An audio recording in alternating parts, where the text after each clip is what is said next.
에레미야 29장 1절입니다. 1절부터 14절까지. 이 에레미야 29장은 전체가 바벨론으로 끌려간 포로.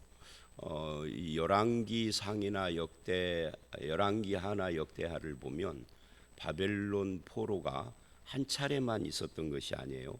바벨론이 여러 번 침략을 해서 세 차례 포로를 끌어갑니다. 그 1차 포로 때 끌려간 사람이 다니엘이에요. 그래서 오늘 본문에 70년이 차면 돌아오리라 하는 것을 이제 계산을 할 때 이 예루살렘이 완전히 멸망했을 때부터 포로에서 돌아오는 이 기간이 70년이냐, 그렇게 하면은 계산이 안 돼요. 그래서 이걸 이제 계산하는 여러 가지 방법들이 있는데, 그 중에 하나가 첫 번째 포로서부터 70년 이렇게 계산을 하는 것이 비교적 그 숫자가 맞거든요, 시간이. 어쨌든 여러 차례의 그 포로가 있다. 그래서 지금 이 29장을 쓸 때에는 아직 유다가 존재하고 있지만 1차 포로로 잡혀간 사람들이 있는 거예요. 이제 이걸 시작으로 해서 2차, 3차, 마지막 완전 멸망까지 가는 거죠. 근데 완전 멸망까지 시키려고 하지 않았는데 이 바벨론이 자꾸만 반란을 일으키고 그 바벨론의 요구대로 하지 않으니까 두 번째도 오고 세 번째 와서 이제 완전 멸망시키는 거죠. 그런 그 과정 중에 지금 에레미야의 예언이 있는 거예요. 그러니까 거짓 선지자들은 포로로 갔던 사람들의 멍에를 꺾어서 돌아오게 할 것이다 라고 거짓말을 했던 것이 바로 어제 우리가 봤던 그 하나냐의 거짓 예언이었던 거죠. 그런데 에레미야는 지금 포로로 간 사람들에게 편지를 한 거예요.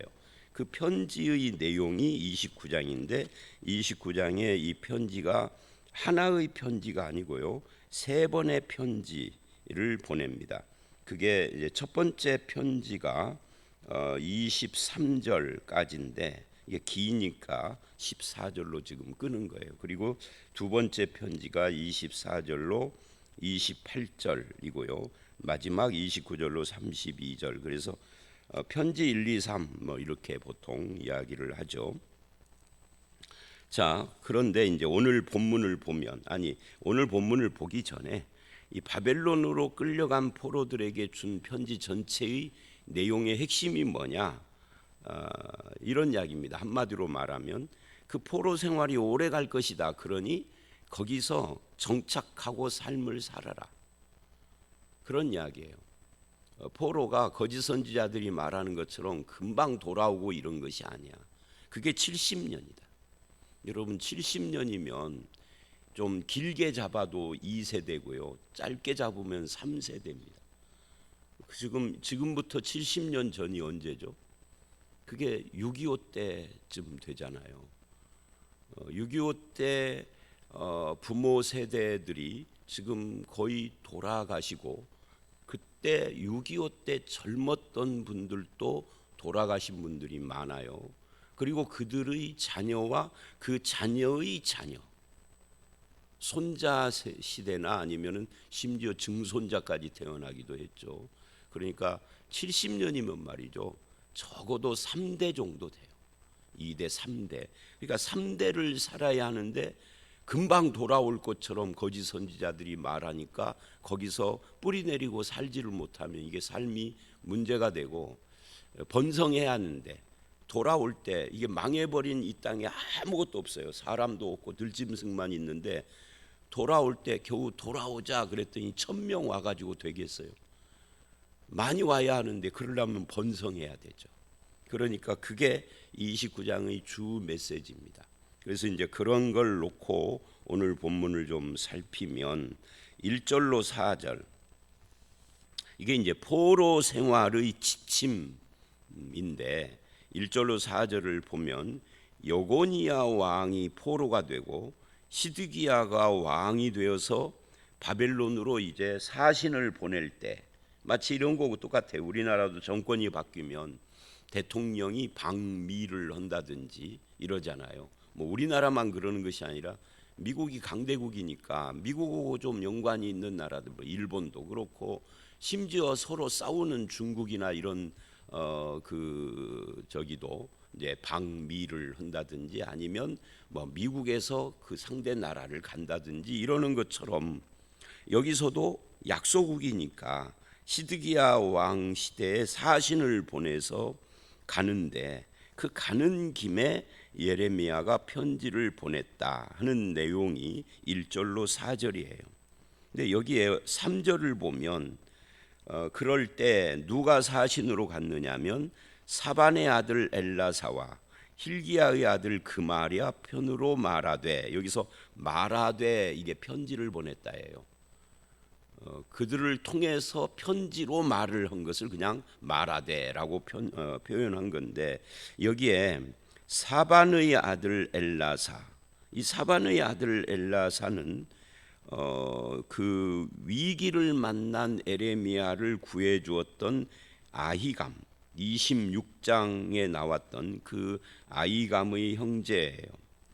그러니까 이 엘라사의 집안이 전부 다 이 엘리야에게 호감을 좀 가지고 있는 사람들이었다. 그러니까 아무리 악한 시대에도 하나님의 백성들이 있는 거죠.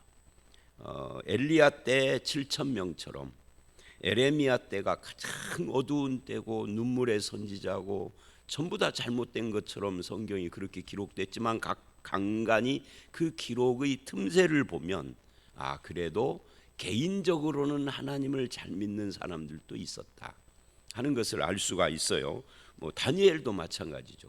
다니엘도 1차 포로로 잡혀간 사람인데 얼마나 신앙이 좋아요. 다니엘서 1장을 딱 시작하자마자 뜻을 정하여, 그때 다니엘의 나이를 학자들이 보통 14세 15세라고 하거든요. 14세 15세면 중학교 1, 2학년이에요. 중학교 1, 2학년짜리가 뜻을 정하여 평생 85세 먹을 때까지도 그 뜻이 변치 않고 하나님 앞에서, 그러니까 신앙이 좋은 사람들이 있었죠. 다만 전체적인 것이 타락했고 지도자들이 타락했고 이런 거죠. 또 이런 것도 생각할 수 있어요. 그러면 늘 하는 말인데, 신앙이 좋은 사람은 그런 어려움이나 고난이나 재난을 안 당해야지, 그렇잖아요. 다니엘서에서 나오는 이 다니엘과 세 친구가 그 부모들은 어떻게 됐는지 기록을 안 하니까 알 수가 없어요. 어쩌면 이럴 수도 있어요. 부모 형제들 다 죽고 얘네들만 포로로 갔을 수도 있어요. 왜냐하면 전쟁통에 잡아간 거니까. 그래도 믿음이 좋으면 그런 일 안 생기나요? 이번에 시청 앞에서 그 사고가 나가지고 돌아가신 9명 전부 다 3, 4, 50대더라고요. 정말 아까운 사람들이죠. 7, 80대가 돌아가신 것도 아니고 7, 80대라 해도 생명은 소중한 건데, 그들 중에는 혹시 예수 잘 믿는 사람 없을까요? 우리나라 인구의 약 20% 정도가 우리 기독교인이라고 할 때, 뭐 요즘은 좀 떨어졌다고 하지만, 그 뭐 9명을 10명이라고 치고 한 2명은 교회 다니는 사람일 가능성이 있는 거예요. 퍼센트로 할 때.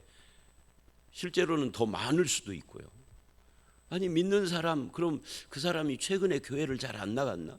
11조 띄어 먹었나? 아니 다 했지만 기도를 잘 안 했구나. 교회 봉사하다가 중단했나? 그건 미신이죠, 그렇게 말하면.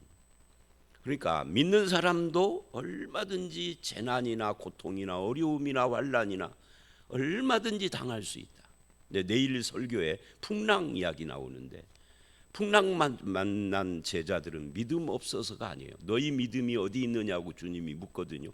그럼 믿음이 없다 이것은 아니에요. 안 믿으니까 풍랑이 왔다 이런 것도 아니에요. 어쨌든 다시 본문으로 와서, 이 엘라사는 하나님을 믿는 사람이었던 것이죠. 그 가족이, 그 형제도 그렇고. 그래도 재난은 면할 수가 없는 거예요.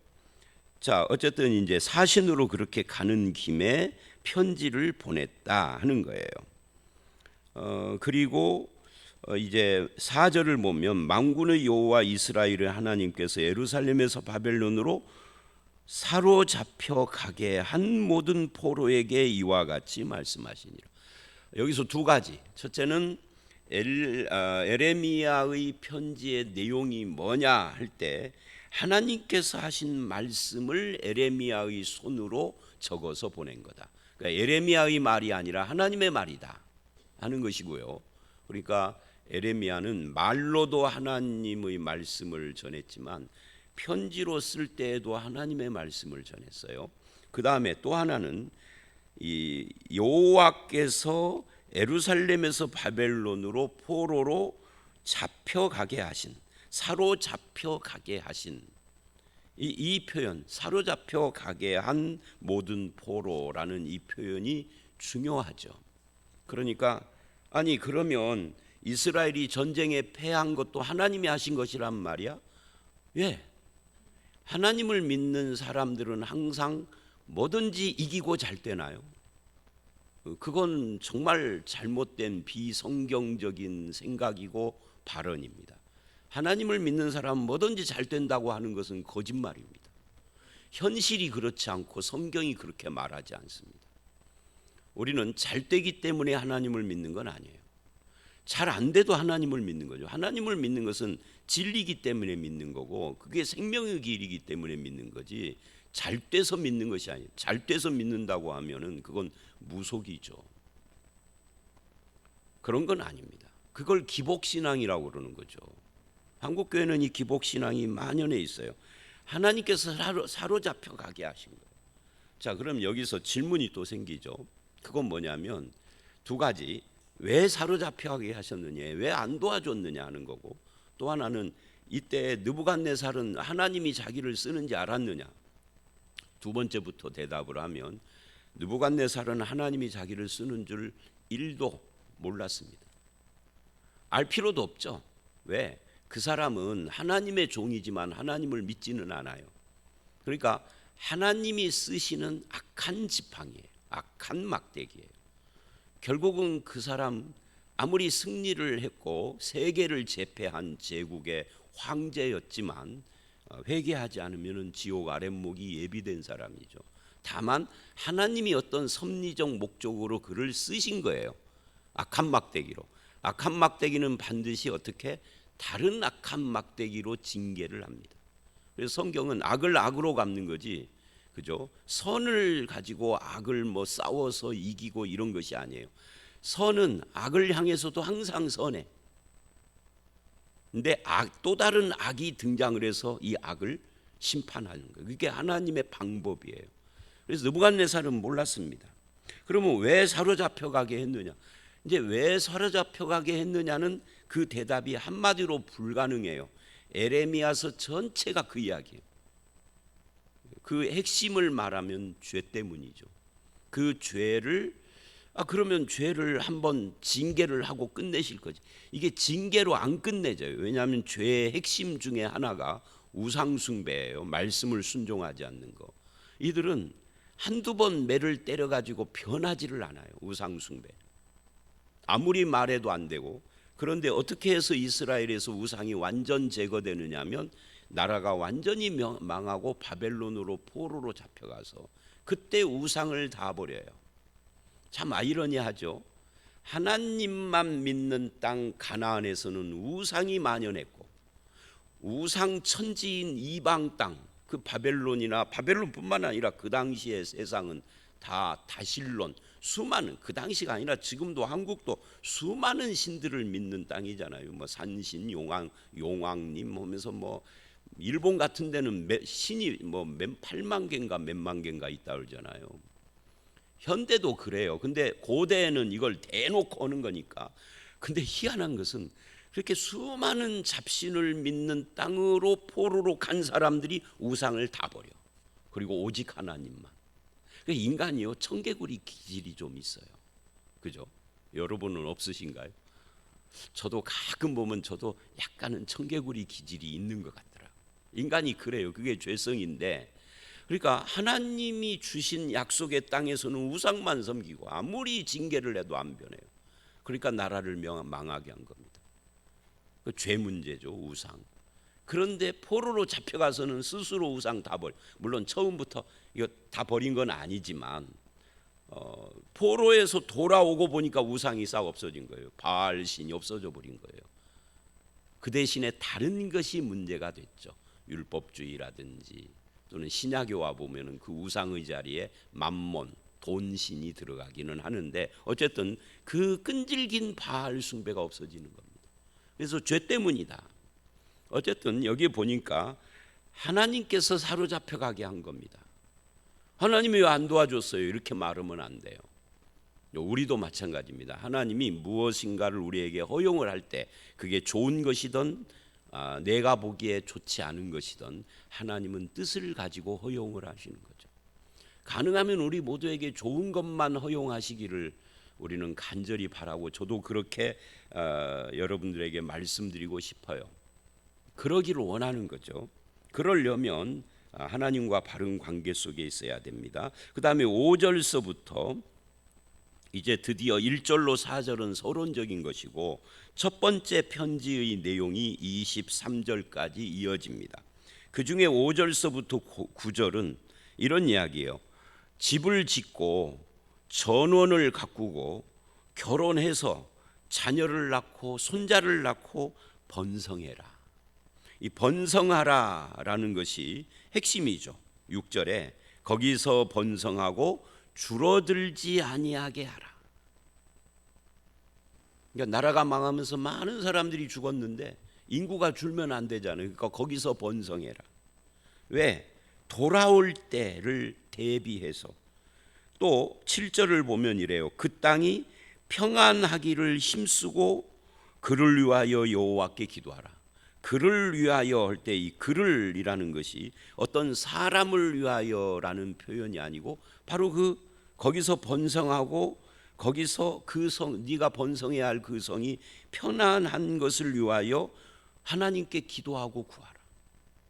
그러려면 나와 함께 사는 이방인들, 바벨론, 우리를 포로로 잡아와서 학대를 하고, 여러분 포로로 잡아왔으면 평등하게 대했을까요?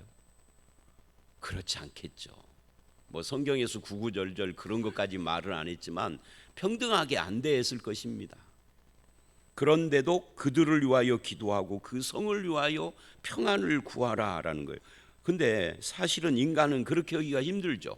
왜냐하면 우리 가족을 죽인 놈들이요, 나를 사로잡아 와서 노예처럼 부려먹는 놈들이요, 그 바벨론 강가에서 울었다고 울잖아요. 얼마나 서러우면은. 그 아주 유명한 그 노래 중에 그 뭐죠? 그 히브리 노예의 합창인가 있어요. 아주 그 멜로디가 듣기가 좋습니다. 근데 실제로는 그게 이 히브리 노예들, 애굽의 노예들, 또 바벨론의 노예들, 이런 노예들에 대한 이야기잖아요.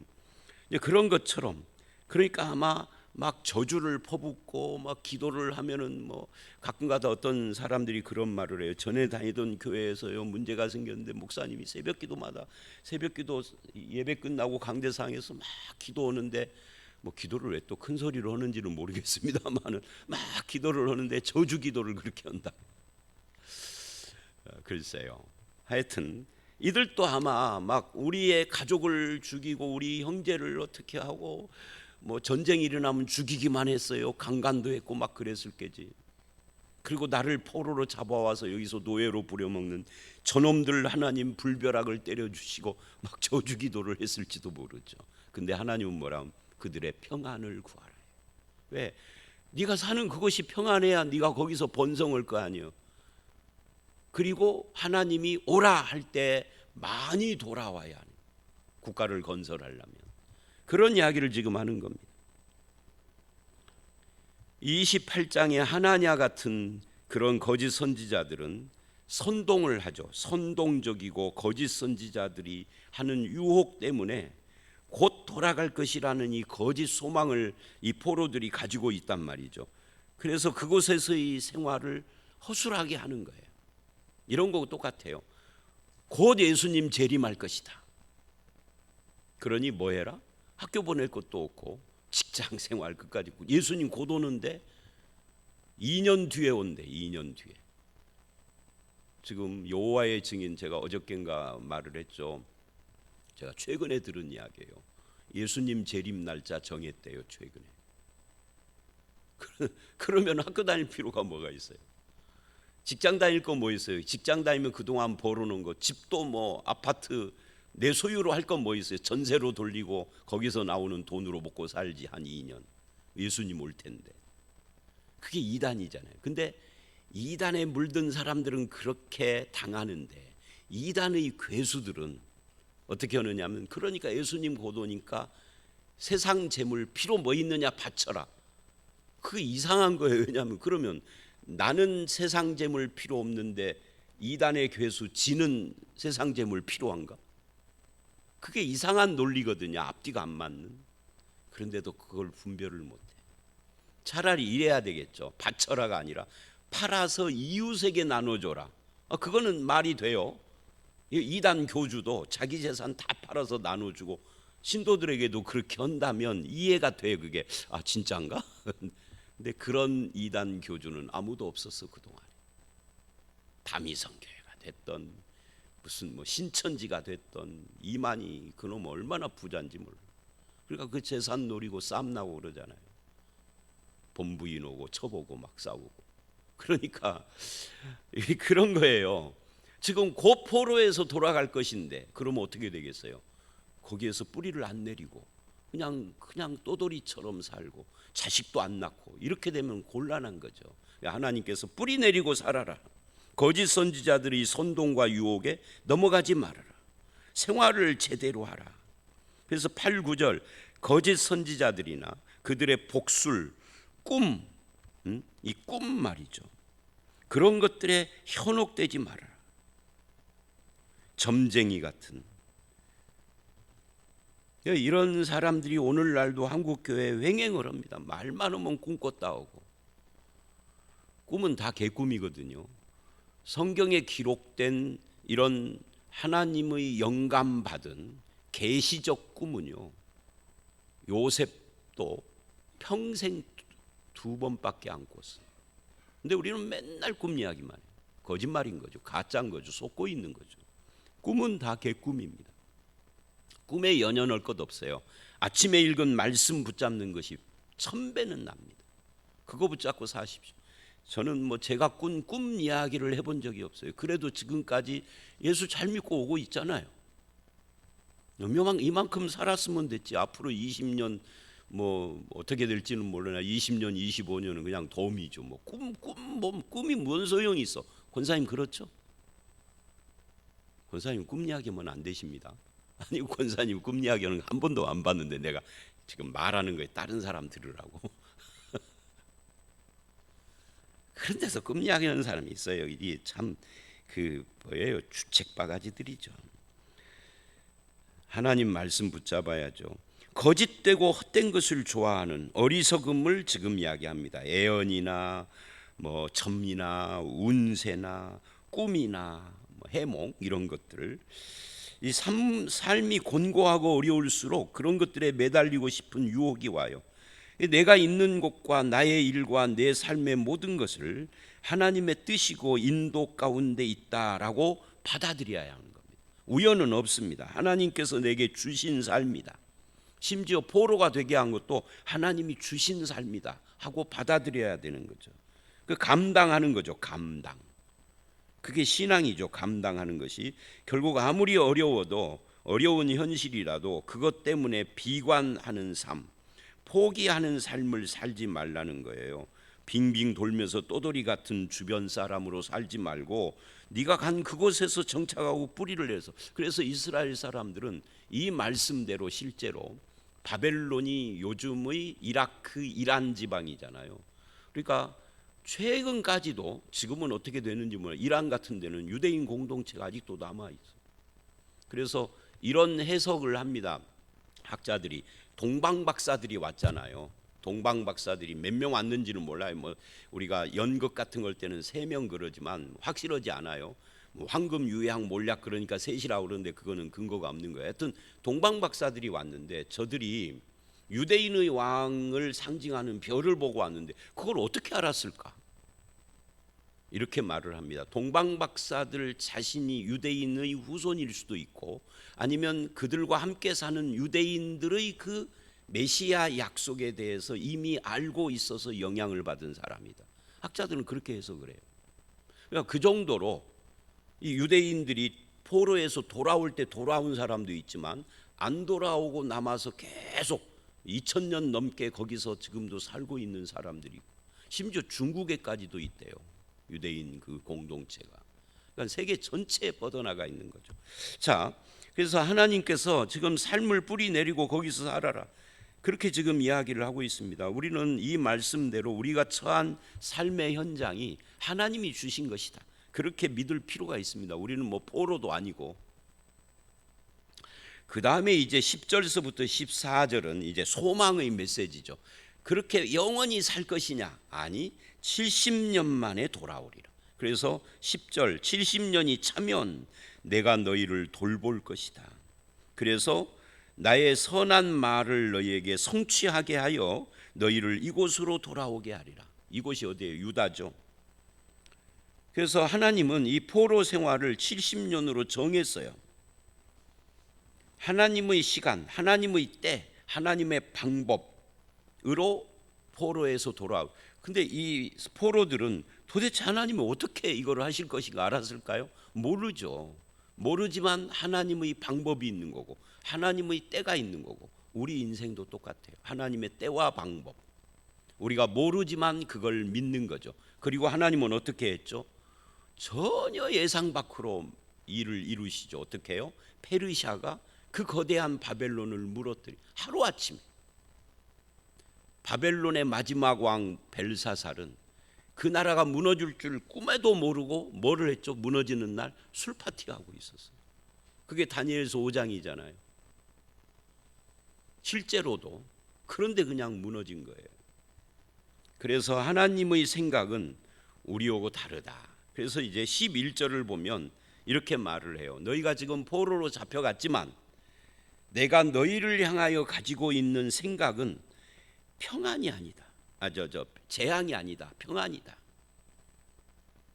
내 생각은 내가 안 하니 평안이요 재앙이 아니라. 왜 그러느냐? 그러면 왜 포로로 잡혀가게 하느냐? 미래와 희망을 주려고. 너희 민족에게 미래를 주고 희망을 주게 하려고 포로로 가라고 한 것이. 그러니까 에레미야는 한 명이라도 더 살아서 포로로 가기를 원했던 거죠. 하나님의 이 생각과 마음을 알기 때문에. 그래서 우리는 내가 만약에 이 포로들이라고 하면 삶의 현실은 뭐예요? 포로니까 고단하고 환난과 풍파가 엄청난 그런 현실인데 그런데 하나님의 생각은 평안이다.